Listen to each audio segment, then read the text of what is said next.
Opa! E aí, pessoal, tudo bem? Aqui é o Jefferson Khalili, professor de Direito e advogado.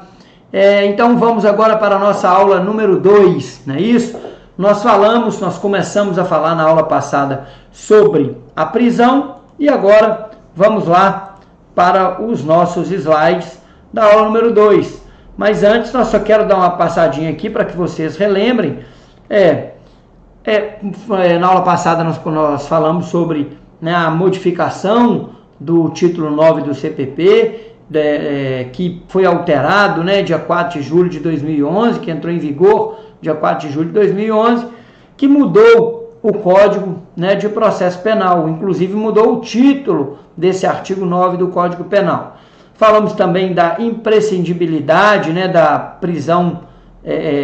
da prisão provisória, ela tem que ser imprescindível ao processo.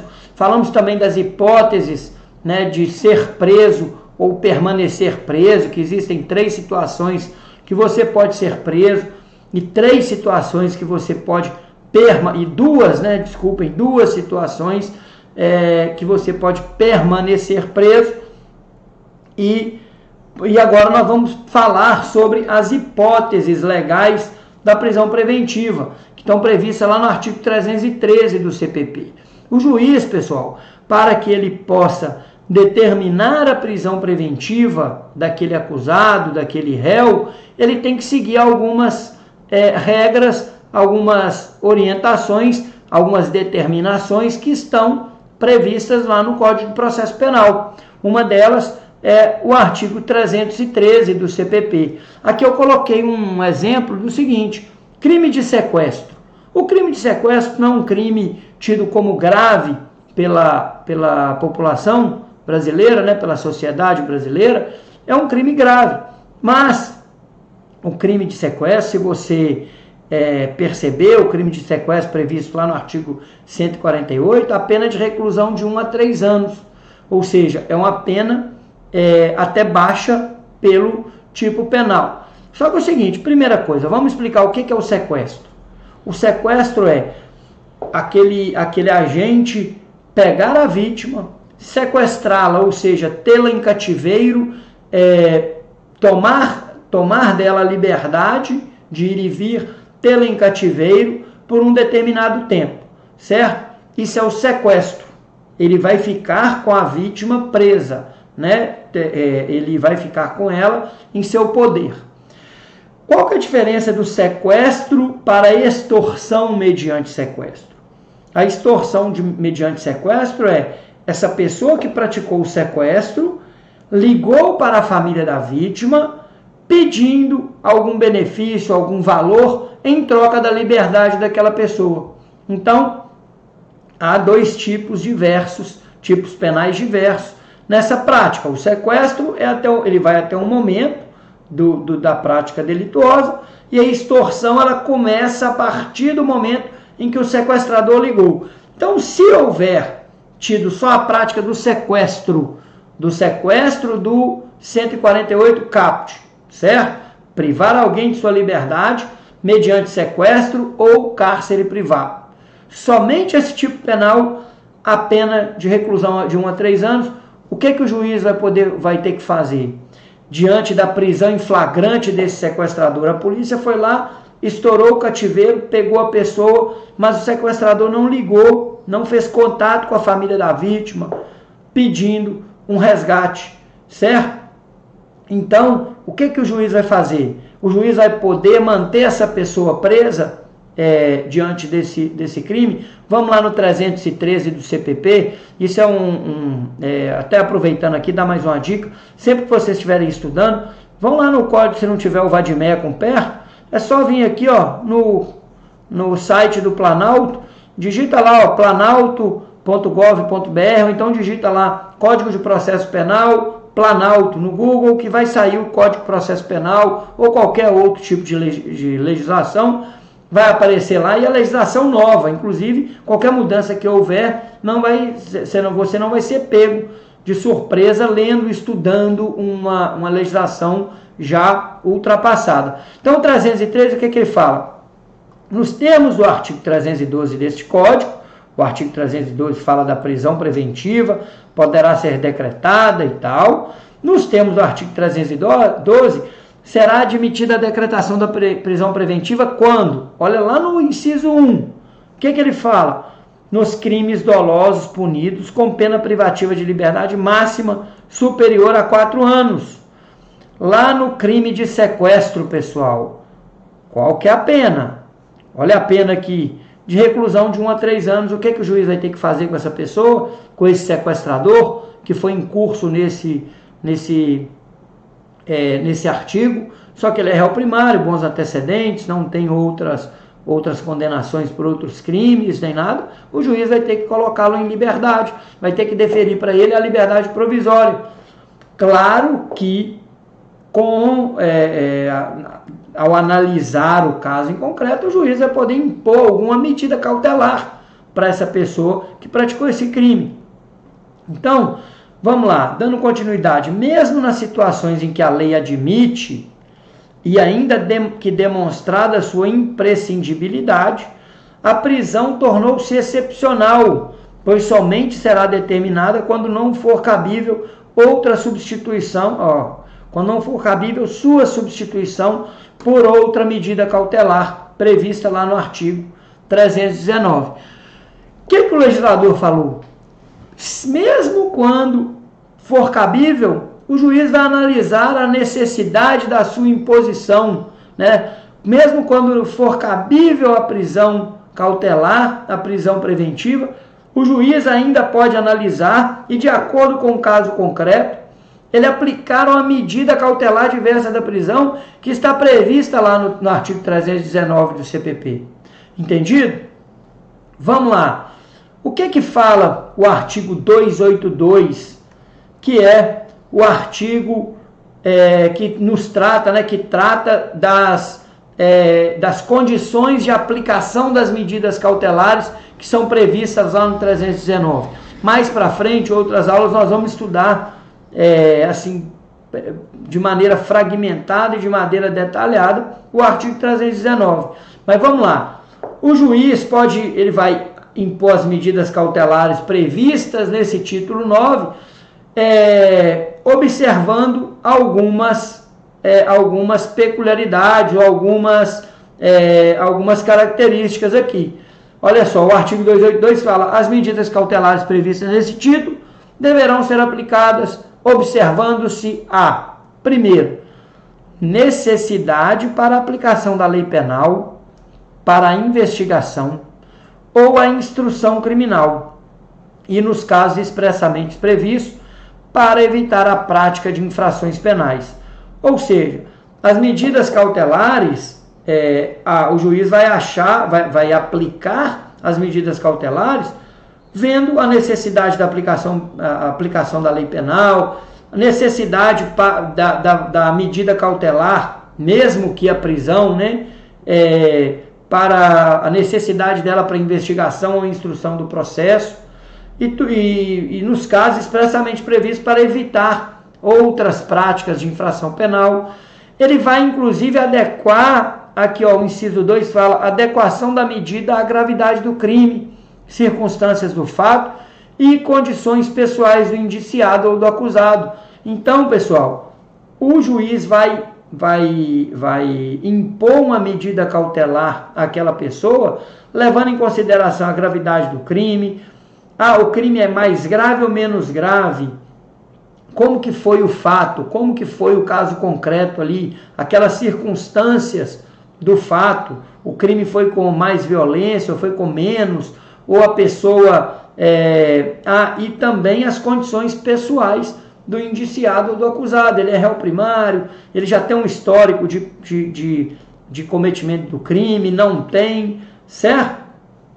Pessoal, um outro detalhe, o parágrafo 1º fala: as medidas cautelares poderão ser aplicadas isolada ou cumulativamente, ou seja, o juiz pode impor uma medida cautelar só para aquela pessoa. Por exemplo, a pessoa, eu gosto muito de dar exemplos durante as minhas aulas, eu vou dar um exemplo que acontece com muita frequência. A pessoa é presa dirigindo embriagado, certo? Ela foi parado numa blitz, estava passando por uma blitz, tinha acabado de sair da casa de um amigo ou da casa da sogra, da casa de alguém, estava ali tomando uma cervejinha, tomou uma, duas, três, pegou o carro e saiu, parou numa blitz e soprou o bafômetro, e o bafômetro ele acusou, ultrapassou o limite permitido, a polícia militar deu voz de prisão, aquela pessoa foi presa, certo? O juiz, lá na hora do flagrante, o delegado vai arbitrar uma fiança, aquela pessoa não teve, vamos supor que ela não teve condição de pagar a fiança, o juiz vai ouvi-lo lá na audiência de custódia e vai deferir a liberdade provisória para aquela pessoa. O que o juiz pode fazer? Ele pode deferir a liberdade dele, impondo para ele uma medida cautelar, duas, três. O juiz vai ver a necessidade, ele vai adequar aquilo ali ao caso concreto. Normalmente, a pessoa, a primeira vez que foi pega dirigindo embriagado, não causou nenhum dano, o índice não estava violento, não agrediu o policial militar, foi aquela coisa padrão, bem tranquila, ele pode aplicar uma medida cautelar. Por exemplo, eu vou aplicar medidas cautelar, o juiz pode falar com ele, vou te aplicar a medida cautelar de 1 mês, para você ficar com a carteira suspensa, a carteira de motorista suspensa por 1 mês. Aí vamos supor que essa mesma pessoa é presa a segunda vez, da mesma situação, dirigindo embriagado. O juiz pode impor essa medida cautelar para ele, por exemplo, impor essa medida cautelar de suspensão da carteira por um tempo maior e impor outra cumulativamente, ou seja, proibir ele de frequentar certos lugares e tal, alguns lugares inapropriados. Então, o juiz vai analisar o caso concreto. O parágrafo 2º fala: as medidas cautelares serão decretadas pelo juiz de ofício, ou seja, sem requerimento das partes, ou a requerimento das partes, quando no curso da investigação criminal, por representação da autoridade policial ou mediante requerimento do Ministério Público. Então, essas medidas cautelares no curso do processo, ou seja, a partir do recebimento da denúncia, o juiz pode decretar as medidas cautelares até mesmo de ofício, certo? Salvo no caso da audiência de custódia, que ele pode impor as medidas cautelares diversas da prisão também de ofício, né? A audiência de custódia está antes do recebimento da denúncia, né? Ali na linha do tempo processual, ela está antes do recebimento da denúncia. Ele pode impor também medida cautelar mediante representação ou do delegado de polícia, né? Autoridade policial, tanto o delegado de polícia civil quanto o delegado de polícia federal, ou mediante o requerimento do Ministério Público. Entendidos? Vamos para frente? No parágrafo 3º, o artigo 282 fala: ressalvados os casos de urgência ou de perigo de ineficácia da medida, o juiz, ao receber o pedido da medida cautelar, determinará a intimação da parte contrária, acompanhada de cópia do requerimento e das peças necessárias, permanecendo os autos em juízo. Isso aqui nada mais é do que o juiz recebeu aquele APF, ou recebeu aquele pedido do delegado para determinar a medida cautelar. Ele, salvo nos casos de urgência ou perigo da ineficácia, ele vai intimar outra parte para manifestar, ou seja, ele vai intimar o réu ou o acusado para manifestar sobre aquele pedido. Só que esse salvo abrange várias coisas. Por exemplo, no caso da Lei Maria da Penha, o delegado representou para o juiz para impor uma medida cautelar aquela medida cautelar para que o homem fique longe da mulher durante um certo tempo, e o juiz pode impor essa medida sem ouvir a parte contrária. Por quê? Por conta dessa demora na imposição dessa medida, pode acontecer o pior, certo? Essa medida protetiva, né, a medida cautelar, nesse caso é uma medida protetiva, ou seja, o juiz determina que aquele homem fique tantos metros, 100 metros, 500 metros, 300 metros, de distância da esposa, né, que ele agrediu, como por exemplo, né, ele agrediu e tal. Então, salvo nesses casos de urgência ou de ineficácia, ou de perda da ineficácia, o juiz vai ouvir a parte contrária. Pessoal, o parágrafo 4º já diz o seguinte: no caso de descumprimento de qualquer das obrigações impostas pelo juiz lá nas medidas cautelares, o juiz de ofício, ele pode agir sem ser provocado, ou mediante o requerimento do Ministério Público, do seu assistente, né, do assistente da acusação, ou do querelante, nos casos da ação, das ações privadas, né, de iniciativa privada, que se tem o querelante e o querelado.